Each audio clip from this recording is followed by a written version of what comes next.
The next speaker is Isabel Storch, followed by Lyle Robinson.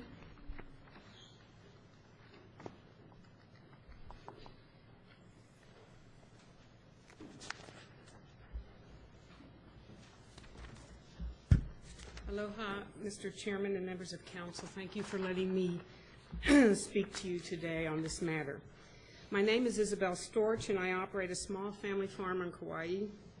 In my previous life for over 3 decades, I was a municipal lawyer for the city of Pittsburgh and other municipalities in western Pennsylvania.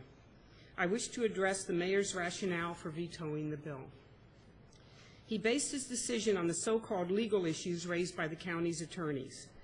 When you read the last paragraph of their opinion, the attorneys give 3 concerns: preemption, the right to farm or nuisance issues, and the transfer of regulation to the Office of Economic Development. The preemption issue has been addressed by highly competent lawyers who have litigated it successfully in state and federal courts. So it is legally defensible and an issue worth fighting. Isn't it interesting that the only other legal concerns raised by your lawyers were in relation to amendments made by council's committee and not to issues in the original bill?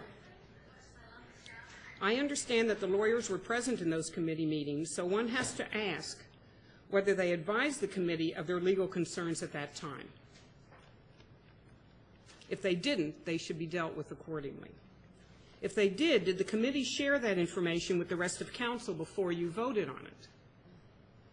Isn't it also interesting that the amendments were proposed by the now deputy mayor, or whatever the new title is? Could one surmise that there was a conspiracy in place to purposefully make the bill more legally problematic so as to give the mayor a reason to veto it? I suggest that council ask those questions and demand answers before you vote to override or not. I believe that this legal opinion itself is terribly flawed and obviously written with an intent to support a veto rather than a fair assessment of the law. The mayor's action in reliance on that opinion should therefore be overridden. And lastly, I am shocked and appalled that the legal opinion was released to the public. Never in my 33 years as a practicing lawyer have I had or seen a legal opinion released publicly.